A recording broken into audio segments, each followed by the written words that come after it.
To make an A, we start at the top and we curve and go all the way round and up and back down with a little flick.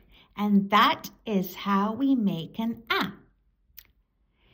We start at the top and curve all the way round and up and back down with a little flick. And that is how we make an A.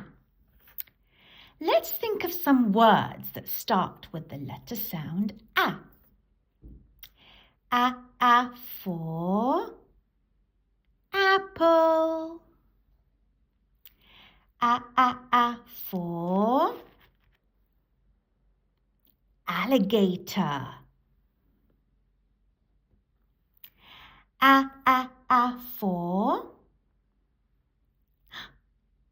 ant.